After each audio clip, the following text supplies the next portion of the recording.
I'm Johnny Straight Talk Russo, broadcasting live from the RCTV studios of Reading, Massachusetts. We're here in the USA, and those local towns around here can hear me. If you have Verizon, Comcast finally, or hopefully will. I look like I'm washed out. You know, I have a great tan to show.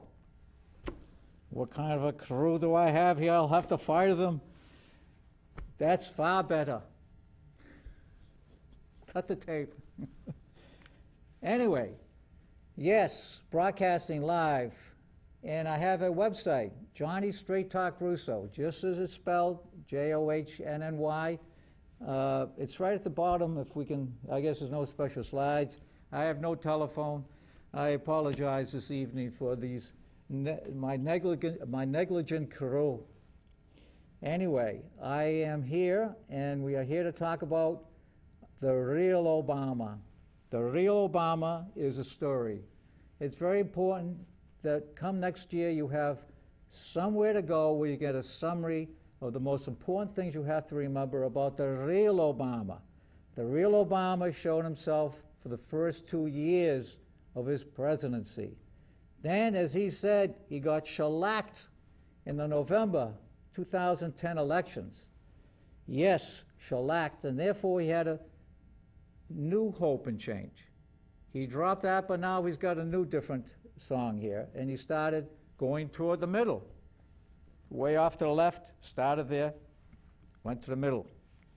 Really very familiar with Mr. Bill Clinton, who also got smacked down during the 1994 election, and that's when I voted for Mr. Ross Perot. And since 1992, I've been an advocate for third parties. I'm now a Constitution Party member. I used to be a liberal Democrat for at least 40 years of my life. And my goodness, I tell you, that was really strange change in my life at the end of those 40 years. I don't even know, I can't even recognize myself in the TV. Okay, the second example, I gave you one about it doesn't seem to make much, but it's rather humorous to see how we handled it. Now, you know, this is part of the package you have with Obama. You have part of him here, part of him here. You just don't know where he's at.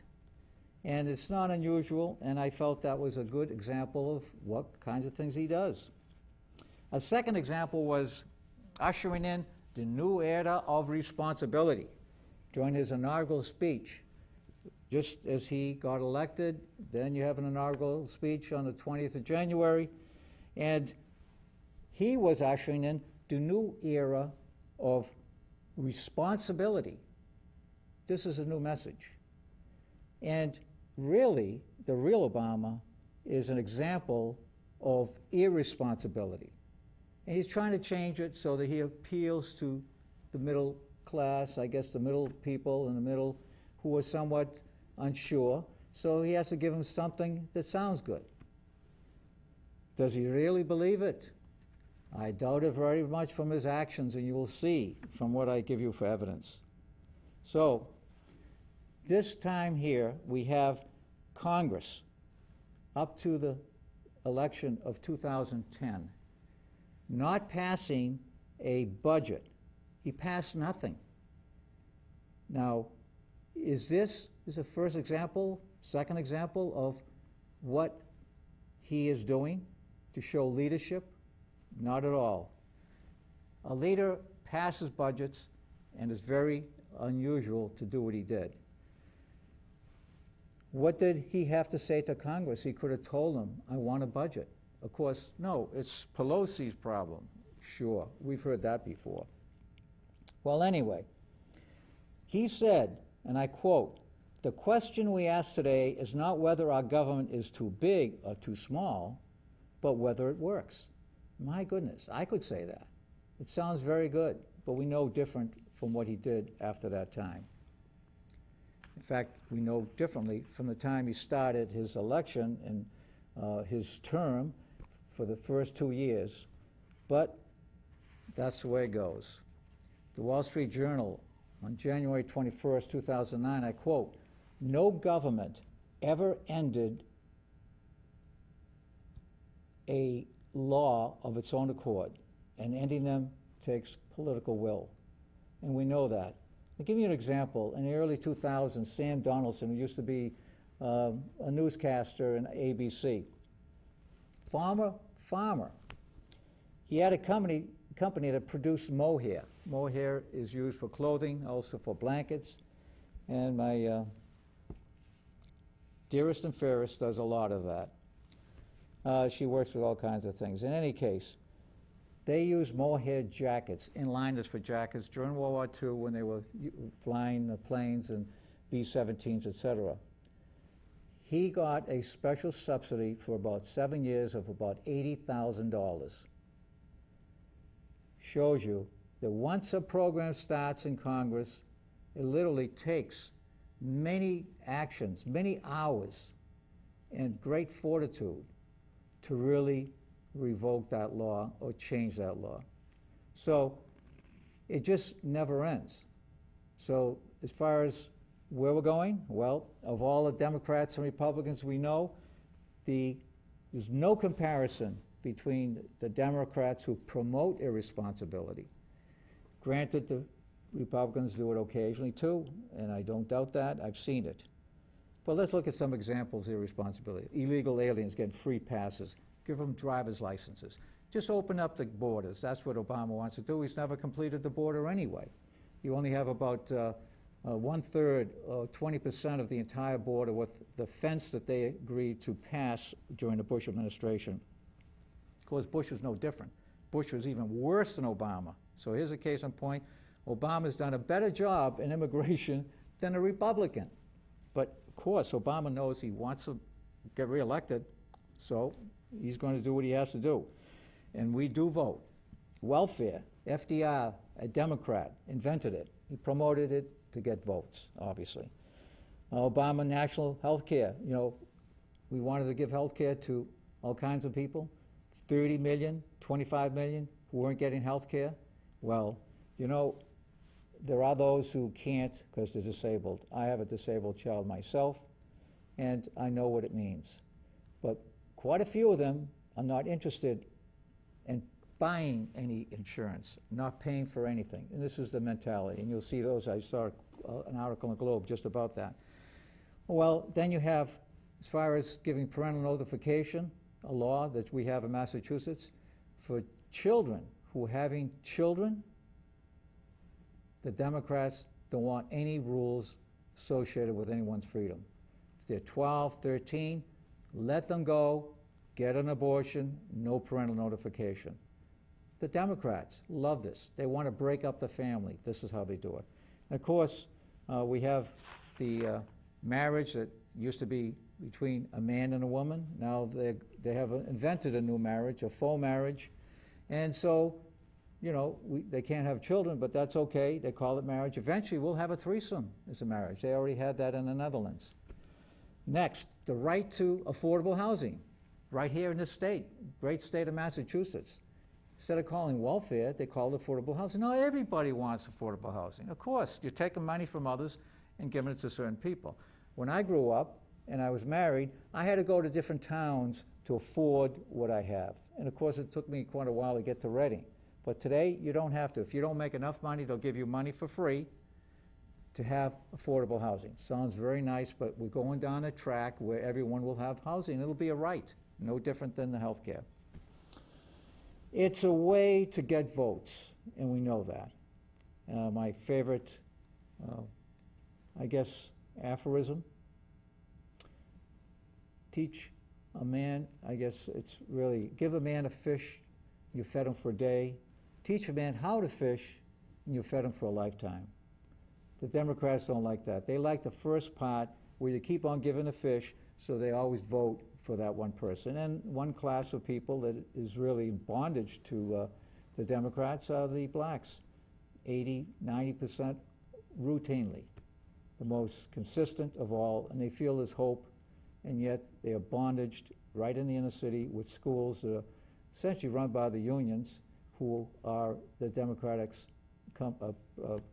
Party's best supporters. Let's look at racial politics. The real Obama listened for over 20 years to the anti-Semitic and racist pastor Jeremiah Wright in the church, and it was the Trinity United Church of Christ. But upon pressure, he finally had to change the churches. But for that much time, you know, these things that when it comes around next year, when you're trying to remember why you shouldn't vote, well, you just go to my website, Johnny Straight Talk Russo, JohnnyStraightTalk.com, and you'll get it all on there. So there'll be a couple of shows on this, and Obama is a gift that keeps on giving. So I want to thank him very much for giving us all the information we need to defeat him. His policies, not as a person, but his policies, that's what it counts. So anyway, Obama, you know, one other fact was Oprah Winfrey used to go to that church, but she was smart enough to realize to leave with the kinds of talk that was going on about the Jewish people and whites, the racist statements he was making, because she was running a show and she knows it could affect her popularity. And Obama was married by Reverend Wright, and he had 2 children, that is, Obama had, and they were both baptized by him. USA Today of June 1st, 2011, I quote, "But he is not as sure about the meaning of Scripture and cannot comfort his daughter about the afterlife. Yet, in another article, he claims he's a Christian. So he's a very conflicted individual. He's here, there, and another article in the Globe. After 1 year in office, I quote, "He has attended church in the Capitol only 4 times. I can remember Clinton going there many times with his Bible occasionally, and worshiped a half a dozen times in a secluded Camp David chapel," close quotes. But he uses several biblical phrases. You've heard them before, and even in his election. For example, in his inaugural address that I talked about, the era of responsibility, he said at the end, "God bless you, and God bless the United States of America." Now, a person who doesn't understand Scripture, he claims he's this and that, what is he really doing? He's just pandering, really. He's a conflicted individual. He's part-time Islamic because of the way he conducts his policies and the way he does things. But anyway, this is somewhat hypocritical, to say the least. He uses whatever he can to gain an audience, and he's a non-practicing, non-denominational, nominal Christian, even if it's that. Or is he a pretend Christian?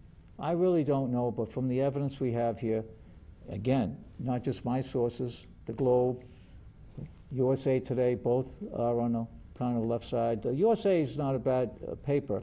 They're more in the middle, if anything, but they did like him and his health care, so you can tell which side of the fence they are. The children's education, what are they going to get? What religious education will they have? Really nothing. I mean, Obama grew up in an atheistic family, so I don't expect there'll be much there for the children. They'll make their own decision. About his wife, the same. I don't know, she just comes along, I guess. A Globe, again, I quote, "You can't be using the church just to get elected and push the church to the side," said Reverend Wilfredo de Jesus, a prominent Chicago pastor who had campaigned for Obama, close quotes. Yet, he liked to hear Reverend Wright's talk. Somehow, he continued on, an anti-Semite, a racist sermons for 20 years. Just terrible. Or did he just go for the show? I don't know. So, who is the real Obama? Well, he's every man. He depends on where and who the audience is for him to make his statements or positions.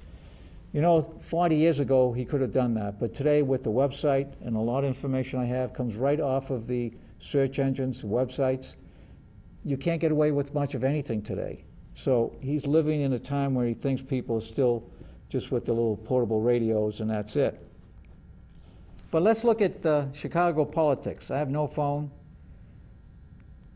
And the time, well, we'll get to it.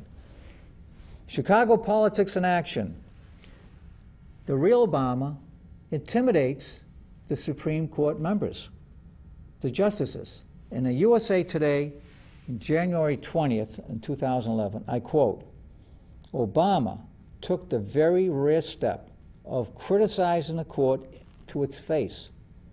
They were right there within about 20 feet. And here he is criticizing them because they voted in a way that he didn't approve.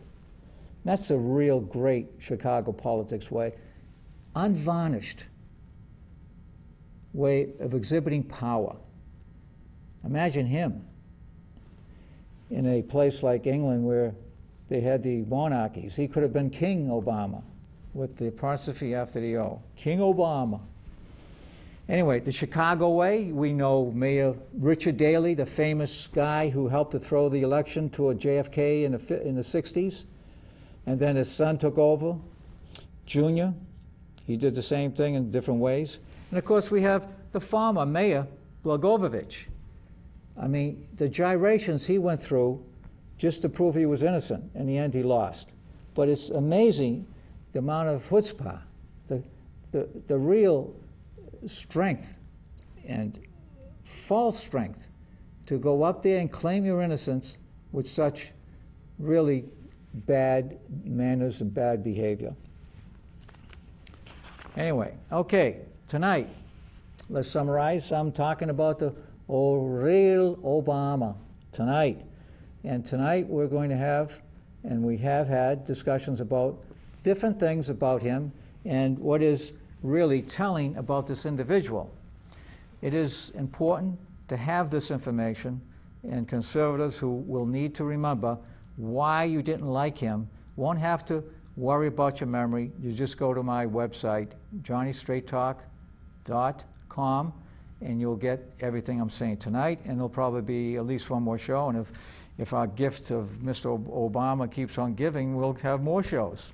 So by the time election comes around, you'll have the whole story of who he is, because right now he's put on a new suit, he's combing his hair differently, and all these kinds of things just to convince you he's got a different message. Not hope and change, but he's put on new clothes. New. Let's define the person. The person. Well, he showed his true self.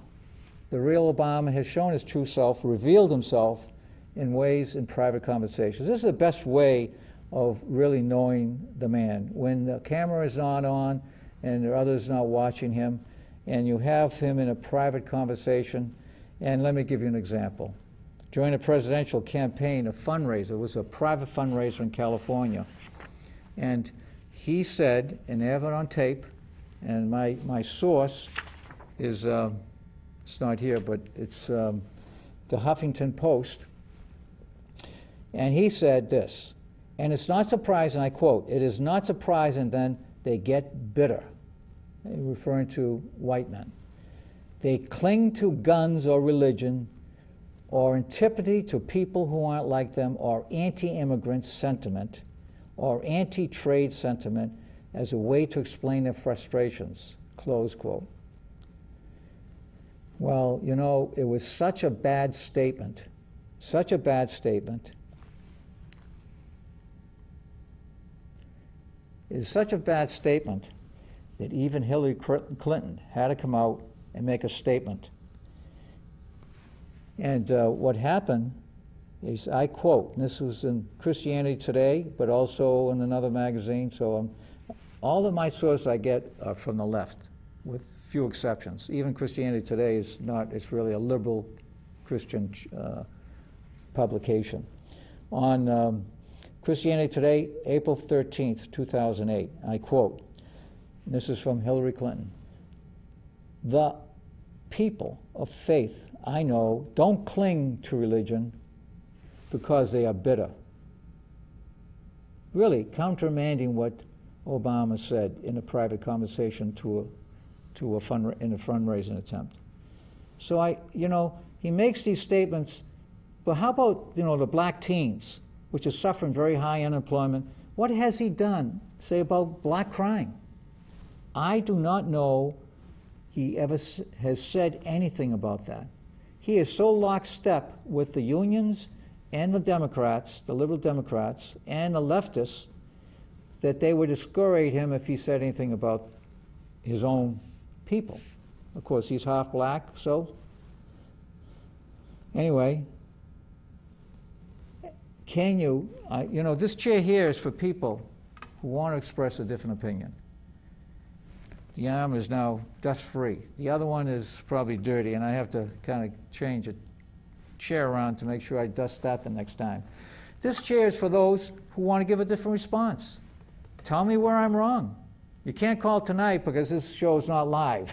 Unfortunately, this is Friday evening on July 29th. We had to, I'll be on a program next Thursday. Usually the program is on Thursday at 7 p.m. It'll be next Thursday, and we'll have another program. But anyway, I always invite people who will be willing to sit here or even call me. You know, we don't have to know who you are. I've never called anyone, even though I could, but I don't bother because I want to make sure it's a private action on your part. And so come in and tell me if I'm not telling the whole truth. So I've had people call and say, you know, I'm not giving the opposition. Well, you know, this chair, absent the, I had to make a, I rushed to the studio tonight, so I'm not fully equipped here, including my telephone. Anyway, it is a place to express yourself. And, you know, it's surprising, with all the feminists in this town that I've challenged, you know, a lot more people in this town are smarter than I am, and I admit it. But how come they don't want to come? There's something wrong there somewhere, right? Because they can't defend their position, and more importantly, I realize that they're embarrassed, because if they ever slipped from their orthodox beliefs, and if they ever even agreed with a part of what I said, they would be lambasted. There's nothing worse than a woman who is scorned. And boy, this can happen badly to some people. So anyway, there it is. Come when you want. Deval Patrick, you know, as much as he hasn't done much, I can never forget the time when he spoke and was written in the paper that he's talking about the black teens and how they dress. They come out with their pants halfway down their buttocks, and how are you going to get a job? That was a statement that really should be framed and put up in the city hall, because you'll never hear him say anything like that again, after he got probably lambasted by a number of different people. Another, the real Obama. He doesn't allow the public to see his college grades. Now, why? Well, he's always got something to hide. Bush gave his grades. You know how much people, you know, complain about his intelligence level. Well, he was better than, he had grades better than Kerry, who also let people see the particular grades. I believe that they took all his transcripts and all his information and locked it up in Fort Knox. That's how dangerous that information is. Security at risk. The real Obama, would he put at risk our nation? And what is really surprising, this is I got this as an editorial right out of the Globe. It was amazing. He really thinks he's above everybody else. That's what it comes down to. He has a special position. He wants to stay above the fray. And why can't he be open to scrutiny? This man has many more ways of trying to hide information than anyone I know of as far as the president goes. That is a bad sign for us living in a free society. Well, in any case, security at risk. The real Obama doesn't know how to deal with continuing lapses in the security of USA. This was a Globe editorial. Again, you know, they're getting so good that I may even actually stop buying the Globe again. Well, in the Globe, on January 8th, 2011, we had the Christmas Day bomber. You may remember, the gentleman had a Nigerian father who calls the embassy to tell them of his son's radical Islamic views, who was coming to the United States, and he has explosives in his underwear, and they did nothing. So the Globe says, I quote, need to streamline the overlapping bureaucracies. You know, that's a good word, bureaucracies. It shows you how difficult it is, and it's gotten a very negative term. It's a very negative term for anyone working for the government. And they have to always live with that weight on their shoulder. They're part of a bureaucracy. Well, need to streamline the overlapping bureaucracies, that's a key word, that were tasked with monitoring terrorist threats after 9/11, 2001. So there you go. Our country's at risk. We have a community organizer with no experience in managing. That's all he did, but he had the right skin. And that's what it came down to. I won't call you racist, but let's face it, you made a race-based decision. And you got what you got.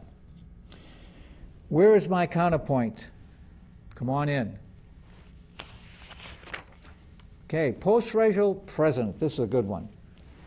He said in a conference once, the real Obama said in a conference, "I don't know all the facts, but the Cambridge Police Department acted stupidly." This was the Harold Gates and the policeman, Mr. Crowley, incident in Cambridge, Massachusetts. This is the post-racial president that we least, and I thought that he would be, and we voted for him. It's an amazing statement. Here is a Harvard Law graduate, trained in evidence gathering, and says this stupid comment. I can use the word because it's really quite descriptive. Self-condemnation with his own words. I don't have all the facts. In a press conference, to the public. When you get them away from that teleprompter, which I don't, I have everything right here. So I'm doing a lot of freewheeling in my discussion. In any case, that's what happened. First, he acted without the facts. Affirmative action, I don't know. Probably that's the reason why he can't figure that out. Second, in his first public commentary, acting like many other blacks who blame others. Very common. Sophomoric, yes. What an example of bad leadership, an example on center stage while the world is watching, giving blacks more information in the wrong direction. Then he had a beer summit, trying to make up for his screw-up. He never apologized. I don't remember him apologizing. And I got this from the Wikipedia, which is pretty good, especially when they're left of center, and they admit it. Obama's beer summit. Well, I only have a short time left, probably a minute. Yeah, 30 seconds. And I'll finish that way. The way I did as post-racial president. The real Obama is what we saw for the first 2 years of his presidency. He brought in the Chicago way of politics with all kinds of new people to help him out. He had to throw away the radical leftists who led him in the wrong direction. But, you know, they voted him in, I guess, and he felt he owed them something. And they're the ones who really are the people who gave me the script. Perfect. The gift that keeps giving. Thank you very much. Anita Dunn, who said Mao Zedong was just as good as Mother Teresa. In the same word, same sentence. She just got cut off. So until we meet again, this is Mr. Obama and Mr. Russo signing off, wishing you a good weekend, and we'll be at it again and next Thursday, whatever date that is, and we'll have another program, and you'll have an opportunity to call me, and that will be August 4th. So we'll be looking forward to the conversation. Bye.